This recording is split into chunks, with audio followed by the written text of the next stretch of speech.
নামাজি ব্যক্তির 5টি পুরস্কার আল্লাহ তাআলা দান করবেন। 1 নম্বরে নামাজি ব্যক্তিকে আল্লাহ রাব্বুল আলামিন দুনিয়ার মধ্যে থেকে তার অভাব-অনটন দূর করে দিবেন। 2 নম্বরে নামাজি ব্যক্তির পুরস্কার হলো আল্লাহ তাআলা তার কবর থেকে কবরের আযাব হটাইয়া দিবেন। 3 নম্বরে নামাজি ব্যক্তির পুরস্কার হলো কিয়ামতের দিন আল্লাহ রাব্বুল আলামিন তার আমলনামা ডান হাতে দিবেন। 4 নম্বরে নামাজি ব্যক্তির পুরস্কার হলো আল্লাহ রাব্বুল আলামিন ওই ব্যক্তির জন্য ফুলসিরাতের ঘাট বিদ্যুতের ন্যায় পার করে দিবেন। 5 নম্বরে নামাজি ব্যক্তির পুরস্কার হলো আল্লাহ রাব্বুল আলামিন সেই নামাজি ব্যক্তিকে বিনা হিসাবে জান্নাত দান করবেন। যারা নামাজ আদায় করেন না তাদের জন্য 14 প্রকারের শাস্তি রয়েছে।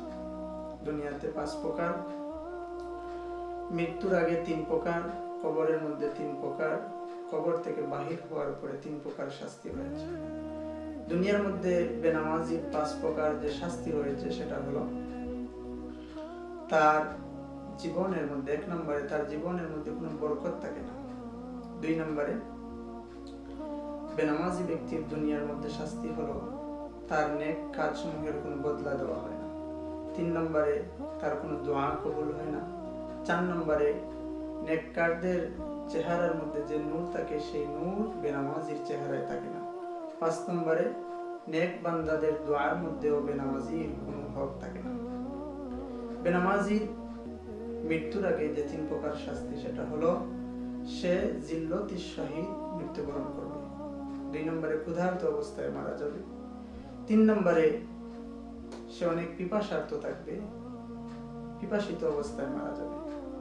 বেনামাজির কবরের মধ্যে 3 প্রকার শাস্তি রয়েছে।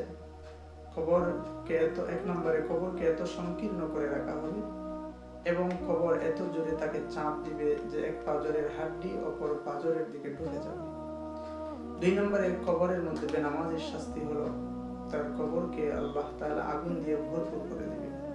3 নম্বরে বেনামাজির কবরের মধ্যে শাস্তি হলো তার কবরের মধ্যে এমন একটি সাপ নিযুক্ত করা হবে যে সাপটা এত লম্বা হবে যে একজন মানুষ একদিন সফর করলে যতটুকু দূরত্বে যেতে পারে সেই পরিমাণ লম্বা একটি সাপ তার কবরে নিযুক্ত করা হবে।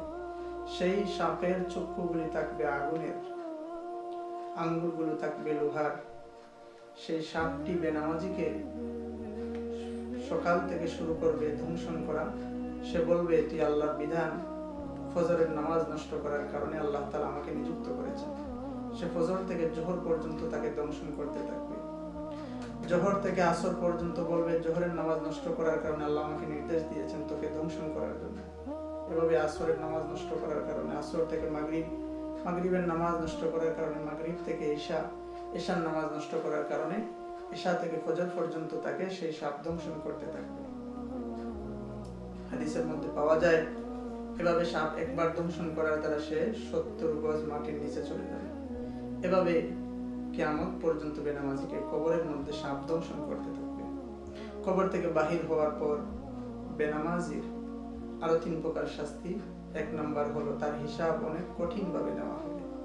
2 নম্বরে আল্লাহ তাআলা তাহার উপর রাগান্বিত থাকবেন। 3 নম্বরে তাকে জাহান্নামে প্রবেশ করাবেন।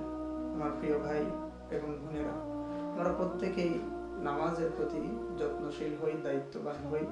আমাদের বাচ্চাদের বয়স 7 বছর হলে তাদেরকে নামাজের নির্দেশ দেই, এভাবে তাদেরকে উৎসাহ দেই। 10 বছর পর্যন্ত নামাজ আদায় না করলে তাদেরকে হালকা শাস্তি দিয়েও হলে নামাজের জন্য পাবন্দী করাই। আমরা নিজেরাও নামাজের প্রতি যত্নশীল হই। আল্লাহ রাব্বুল আলামিন আমাদের প্রত্যেককে সহি শুদ্ধভাবে 5 ওয়াক্ত নামাজ সঠিক সময়ে মরণ পর্যন্ত আদায় করে দেওয়ার তৌফিক দান করুন। আমিন। আখিরু দাওয়ানা আলহামদুলিল্লাহ।